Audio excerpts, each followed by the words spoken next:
Hello friends, हम लोग जो आज टॉपिक ले रहे हैं वो है पाषाण काल। और ये जो काल है पाषाण काल, इसे पाषाण काल क्यों कहा गया है, ये एक प्रश्न है कि किस तरह से हम इस काल को पाषाण काल कह रहे हैं। और जितना भी आज हम इतिहास पढ़ रहे हैं वो सोर्स जो स्रोत कहे जाते हैं उसके आधार पर तैयार किया गया इतिहास है।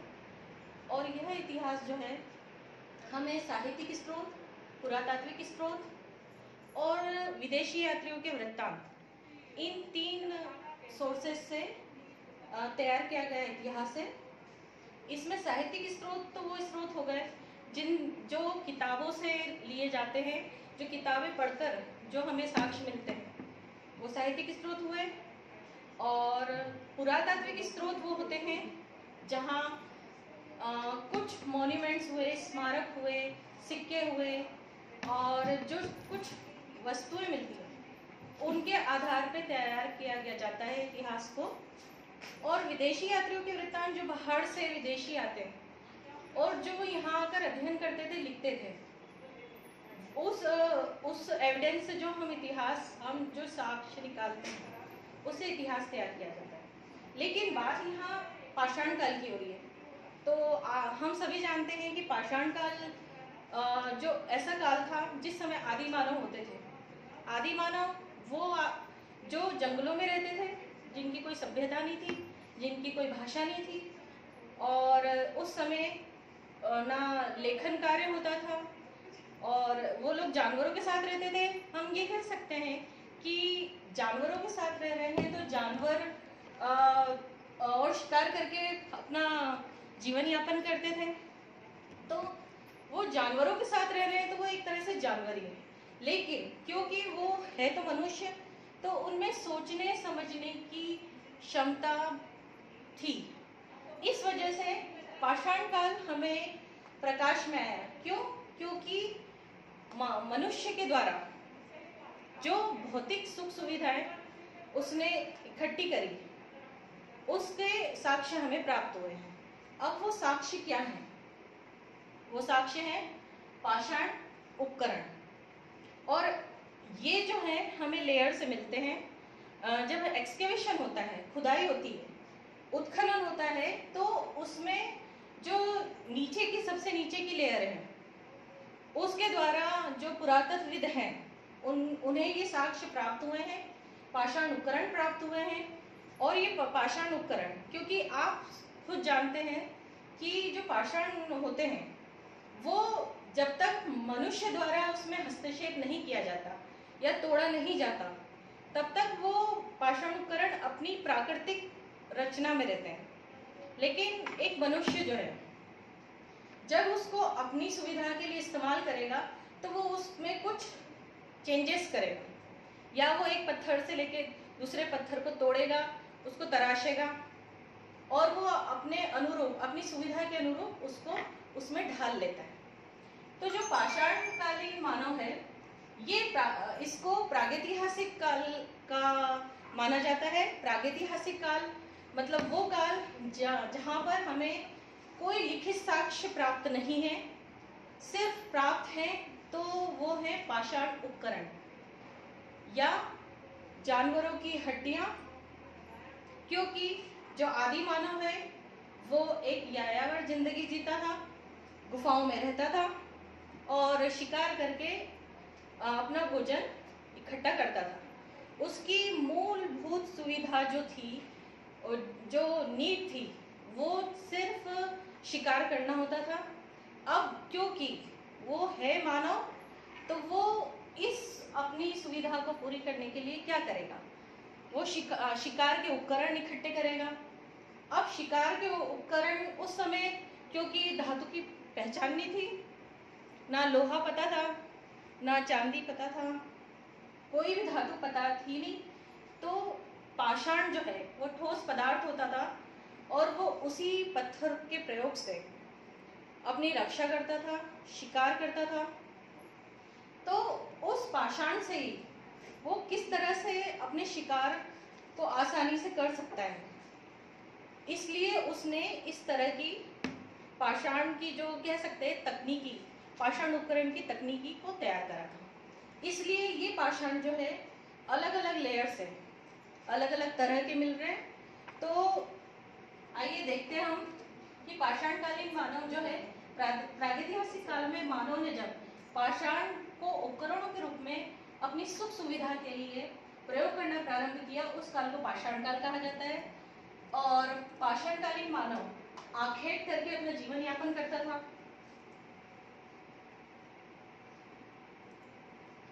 अब यहाँ पाषाण काल जो पाषाण उपकरण हमें प्राप्त हो रहे हैं, तो वो एक तरह के प्राप्त नहीं हो रहे हैं। अलग अलग लेयर जो होती है उत्खनन में, वो अलग अलग लेयर से अलग अलग साइज के कुछ डिफरेंट टेक्निक्स में पाषाण उपकरण हमें मिल रहे हैं। जैसे फर्स्ट आइए देखते हैं, ये जो उपकरण है हमें सबसे पहले तो पूरे भारत में प्राप्त हुए हैं। उसके बाद प्रारंभ में जब जो स्टार्टिंग होती है, जैसे एग्जांपल ले लेते हैं, हम लोग पहले जो सबसे पहले टीवी जो आया तो उसकी स्टार्टिंग देखते हैं। उसमें क्या होता था कि एक बड़ा सा पर्दा होता था, उस पर एक तरह की वो पिक्चर मशीन आती थी, उसको ऐसे ऐसे घुमाया जाता था, उस पर पिक्चर स्लाइड्स चलती रहती थी और सब लोग इकट्ठे होके उस पर पिक्चर्स व्यू देखते थे। फिर क्या हुआ, धीरे धीरे टेक्निक जो है अच्छी हुई, टेक्नोलॉजी ने इम्प्रूवमेंट करा और उसके बाद हमारे पास portable black and white TV आए। फिर टेक्नोलॉजी ने जो है और विकास करा, मानव ने टेक्नोलॉजी में और चेंजेस करे। फिर क्या हुआ, हमारे पास कलर टीवी आई। कलर टीवी के बाद अब आप खुद देखते हैं एलईडी, एलसीडी, ये सब चीज़ें आ गई हैं। तो इसी तरह क्योंकि मानव है, आदि मानव है, भले उसके पास ब्रेन है, तो उसने क्या करा, जो पाषाण उपकरण है उसमें भी टेक्निक लाया। टेक्निक मतलब सबसे पहले जब उसने स्टार्ट करा था पाषाण उपकरणों को शिकार के लिए प्रयोग करना, तो उस शिकार को वो सिर्फ उसने इतना उस समय दिमाग नहीं लगाया था, सिर्फ ये था कि यदि इसको पॉइंटेड एक पत्थर से यदि आप किसी को मारेंगे तो वो कहीं ना कहीं उसको लगेगी और उससे अपना कहीं ना कहीं 10% बचाव हो जाएगा क्योंकि उसको चोट लगेगी। लेकिन जब उसने ये दिमाग लगाया कि क्यों ना इसको पॉइंटेड कर दिया जाए, पॉइंटेड हो जाएगा तो जब हम इससे किसी को मारेंगे तो उसको चोट भी लगेगी।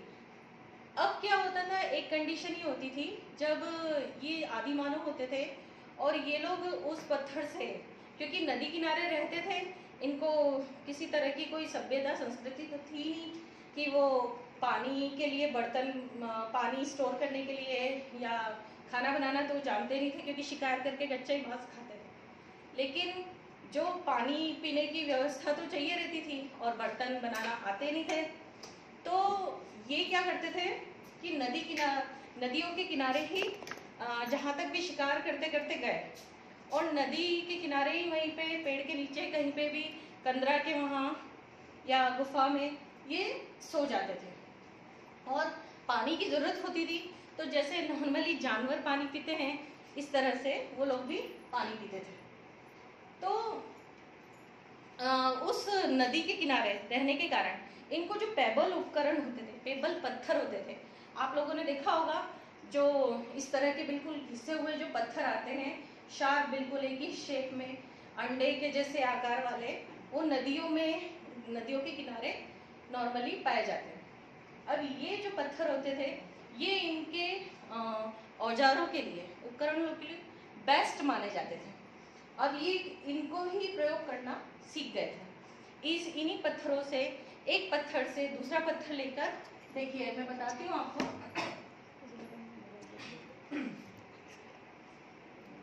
ये देखिए, ये जो पत्थर है, ये स्लाइड में देखिए, ये स्टार्टिंग जो उपकरण है उनका ये फोटो है, पूरा पाषाणकालीन औजार है ये स्टार्टिंग वाले। ये पेबल जो पत्थर होता था जिससे शिवलिंग बनाई जाती है, वो पत्थरों को, एक पत्थर से दूसरे पत्थर को ये लोग तोड़ते थे और बस सिर्फ उनका टारगेट ये होता था स्टार्टिंग जो औजार है उसमें कि ये सिर्फ पॉइंटेड हो जाए, थोड़े से पॉइंटेड हो जाए। तो इस तरह के ये अनगढ़ पत्थर है, इस तरह से ये औजार बना लेते थे। उसके बाद धीरे धीरे टेक्निक बढ़ी। ये पूरा पाषाण काल के हैं जो हम अभी स्टार्ट कर रहे हैं, क्योंकि इधर आ जाते हैं हम लोग। पहले बता देती हूँ मैं आपको कि पाषाण काल, ये जो मैं टेक्निक बता रही हूँ, इसको 3 भागों में बांट दिया गया है, जैसे पूरा पाषाण काल, मध्य पाषाण काल और नव पाषाण काल। इसमें क्या क्या चेंजेस हैं, तो हमने अभी पूरा पाषाण काल के स्टोन्स देखे हैं। ये पाषाणकालीन स्थल पूरे ये भारत में पाए गए हैं। इसमें रूपर, कालीबंगा, मोहनजोदड़ो, भीमबेटका, लोथल, इनामगांव, ये सारे प्लेसेस आते हैं। चिरांग, मेहरगढ़, यहाँ से सब दूर से ये पाषाण उपकरण प्राप्त हुए हैं। फिर यहाँ पर आते हैं अपन, तो जो पहला स्टेज है पूरा पाषाण काल का, जो मैं बता रही हूँ कि स्टार्टिंग जो अनगढ़ पत्थर होते थे उनको ही सिर्फ एक पत्थर से दूसरे पत्थर को मार के तोड़ लिया जाता था और उन्हीं को प्रयोग किया जाता था। तो पूरा पाषाण काल जो है प्रागैतिहासिक वह काल है जब मानव ने पत्थर के औजार बनाना सबसे पहले प्रारंभ किया था। यह काल आधुनिक काल से 25 से 20 साल पूर्व से लेकर 12,000 साल पूर्व तक माना जाता है। येल कैम्ब्रिज अभियान दल के पुराविदों ने शिवालिक पहाड़ियों, सोहन नदी, नर्मदा घाटी के भूत आत्मिक जमाओं में उपलब्ध पुरापाषाण उपकरणों और पशु जीवाश्मों की खोज की। पुरापाषाण काल के अवशेष तमिलनाडु के कुंडूल, कर्नाटक के हुसंगी, उड़ीसा के कुलियाना, राजस्थान के टिडवाना के शंगी तालाब के निकट और मध्य प्रदेश के भीमबेटका और छत्तीसगढ़ के रायगढ़ जिले के सिगनपुर में भी मिलते हैं। ये पुरापाषाण काल के जो उपकरण प्राप्त हुए हैं वो ये मेन प्लेसेस हैं जो अक्सर एग्जाम्स में भी पूछे जाते हैं। उसके बाद पूरा पाषाण काल, क्योंकि उस समय क्या हुआ था, जैसे ही ये टेक्निक आदि मानव ने बनाई और इससे उनको फायदा हुआ, तो उन्होंने क्या करा कि कुछ कुछ चेंजेस करते गए ये लोग।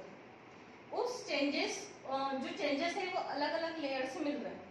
तो इस वजह से अध्ययन की सुविधा की दृष्टि से पूरा पाषाण काल को भी 3 भागों में बांट दिया गया है।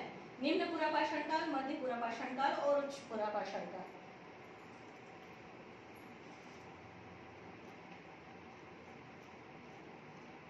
फिर आते हैं सेकेंड पार्ट पे, मध्य पाषाण काल। मध्य पाषाण काल का बहुत इंपॉर्टेंट पार्ट है। क्योंकि इसमें आदि मानव ने बताया था कि वाकई में वो एक मनुष्य है, जानवरों के साथ रहता था, पर उसने प्रूफ कर दिया था कि वो मनुष्य है और उसमें भी सोचने समझने की अच्छी खासी क्षमता है। इसमें देखेंगे आप मध्य पाषाण काल को पूरा पाषाण काल तथा नव पाषाण काल के बीच का संक्रांति काल भी कहा जाता है। इस काल में निर्मित औजारों को सूक्ष्म पाषाण माइक्रोलिथ कहा जाता है। यह काल लगभग 10,000 ईसा पूर्व से प्रारंभ होकर 5 से 6,000 ईसा पूर्व के बीच रहा। इस काल के औजार भारत के पश्चिमी क्षेत्र, उत्तरी विंध्य क्षेत्र, मध्य क्षेत्र, मध्य गंगा घाटी, पूर्वी क्षेत्र, दक्षिणी क्षेत्र से प्राप्त होते। मध्य पाषाण कालीन उपकरणों में अनुशोधित ब्लेड ये टाइप है कि किस किस तरह के उन्होंने जो है औजार बना लिए थे। अनुशोधित ब्लेड, त्रिभुजाकार ब्लेड, सम एवं विषम बहुत्रिभुज, समलंब, अर्धचंद्राकार, बाण के सिरे तथा खुरचन यंत्र मिलते हैं। अब ये इम्पोर्टेंट क्यों है, क्योंकि यहाँ पे क्या करा था मनुष्य ने कि आदि मानव ने कि जिस तरह से वो पत्थर मेहनत करके तोड़ता था उसमें मेहनत लगती थी बहुत। एक पत्थर से दूसरे पत्थर पे हथौड़ा तो होता नहीं था क्योंकि धातु का कुछ आविष्कार हुआ नहीं था उस समय, तो सबसे स्ट्रॉन्ग जो पदार्थ मिला उसको पत्थर ही मिला। अब उस पत्थर से वो दूसरे पत्थर पे मार मार के वो मतलब आघात कर करके उसको पॉइंटेड बनाता था। अब क्योंकि इसमें मेहनत लगती थी तो उसने क्या करा कि उस पत्थर से तोड़ने पर जो उसकी छिलपियां निकलती थी, आप देखते होंगे कि एक चीज को एक पत्थर तोड़ रहे हैं तो उसका एक भाग अलग निकल जाता है और एक ऐसे पॉइंटेड अलग निकल जाता है। जैसे आप इसमें देखेंगे ये पॉइंट अलग निकल जाता है। ये मध्य पाषाण कालीन औजार है। तो उन जो छोटे छोटे टुकड़े निकल जाते थे तो उसको भी वो छोटे टुकड़ों को भी वो शिकार में प्रयोग करता था। जैसे आप देखते होंगे, आज का एग्जांपल देती हूँ मैं, हम लोग गुलेल इस्तेमाल करते हैं। तो गुलेल में जो हम एक पत्थर लगाते थे और उससे कहीं पे भी पेड़ पे चढ़ के यदि आप किसी जानवर को मारेंगे तो उसको लगेगी, इनफैक्ट वो गिर जाएगा। और बाकी मनुष्य क्या करते थे, आदि मानव, वो लोग ग्रुप बना के उसको घेर लेते थे और इस तरह से पत्थर के कुछ भाले, मतलब पॉइंटेड करके भाले और हथौड़े और इस तरह से चंद्राकारी खुरचनी वगैरह बना लेते थे पत्थर के और घेर के उस जानवर को वहीं पर मार देते थे। तो ये इन्होंने शिकार करने के लिए इस तरह की टेक्निक्स, इट मीन्स कि बारीक पत्थरों के जो टुकड़े निकलते थे उसको भी प्रयोग करना प्रारंभ कर लिया था। जो भी नाम बताए मैंने, ये सारे उपकरण हैं। उसके बाद आता है नवपाषाण काल। नवपाषाण युग का प्रारंभ विश्व स्तर पर लगभग 9000 ईसा पूर्व माना जाता है और भारत के संदर्भ में यह युग लगभग 7000 ईसा पूर्व से प्रारंभ होता है। भारत में इसके सबसे प्राचीन साक्ष्य बलूचिस्तान के मेहरगढ़ नामक स्थान से प्राप्त हुए हैं। नवपाषाण युग में मनुष्य खेती करने लगा था और पशुओं को पालने लगा था। इसके अलावा वहाँ जंगलों की अपेक्षा बस्तियां बनाकर रहने लगा था। नवपाषाण युग की विशेषताओं में मनुष्य कृषि करने लगा था, पशुओं को पालतू बना के रखता था, मिट्टी के बर्तन बनाना सीख गया था, पत्थरों को रगड़ना और पॉलिश करना भी सीख गया था। और नवपाषाण कालीन उपकरण बलूचिस्तान में किली गुल मोहम्मद, राणा गुंडई, अंजीरा मुंडिका और सिहायडम स्थल से मिले। कश्मीर के क्षेत्र में बुर्जहोम तथा गुफकाल स्थानों से भी नवपाषाण काल के उपकरण मिले हैं। ये बहुत इंपॉर्टेंट नाम है जो बुर्जहोम और गुफकाल, ये एग्जाम में भी कई बार पूछे गए हैं और यही वो जगह है जहाँ पे मनुष्य गुफाएं, जमीन के अंदर जो छोटी सी ऐसे गड्ढा होता है उसमें घर बना के रहता था। ये दो प्लेसेस बहुत इंपॉर्टेंट है, ये एग्जाम में पूछे जाते हैं। फिर इनके अलावा गंगा के बहाव क्षेत्र, सरायकिला, दक्षिण भारत, राजस्थान से भी कुछ क्षेत्र मिले हैं। इसमें ये था कि मनुष्य पहले शिकार के पीछे जाता था, भागता रहता था, जहाँ उसको शिकार मिल गया उसने वहाँ मारा, वहीं खाया और वहीं आराम कर लिया। उसके बाद दूसरे शिकार की तलाश में आगे निकल जाते थे ये लोग। इस तरह से भागते रहते थे, भागते भागते कहीं दूर निकल जाते थे। लेकिन नवपाषाण काल में क्या हुआ था कि वो एक जगह स्थायी हो गया था। हालांकि मध्य पाषाण काल के एंड से ही उसने कुछ आंशिक रूप में खेती स्टार्ट कर दी थी, पौधे खेती के रूप में लगाना स्टार्ट कर दिए थे, लेकिन उन पौधों को पालने पोसने के लिए उसको एक जगह स्थायी होना पड़ा। ये नवपाषाण काल का प्रारंभ था। इन्होंने इस तरह से छोटे से 5, 7, 8 घर बनाकर ये लोग एक ग्रुप में रहते थे और कुछ थोड़ा बहुत जमीन पे थोड़ी बहुत पौधे, अनाज वगैरह लगा लिया करते थे, जानवरों को पालते थे। उन्हीं जानवरों को कई जानवर ऐसे पालते थे जो जिनका वो भोजन बना सके। इस तरह से ये नवपाषाण काल हो गया। और इन नवपाषाण काल के जो स्थल है इनसे पाषाण उपकरण भी प्राप्त हुए, पर वो और अच्छी टेक्निक में मिले। ये नवपाषाण काल औजार है शिकार के लिए ही है। ये देख रहे होंगे आप, अलग अलग पत्थरों का प्रयोग करना स्टार्ट कर दिया है इन्होंने, और ये नदियों से ही मिले हैं, लेकिन उसमें इन्होंने शेप देना स्टार्ट कर दिया है। अलग अलग तरह के शेप होते थे। ये इस तरह से पकड़ते थे, ये जो नीचे का मोटा हिस्सा है उससे पकड़ते थे और उससे ही अपना शिकार करते थे।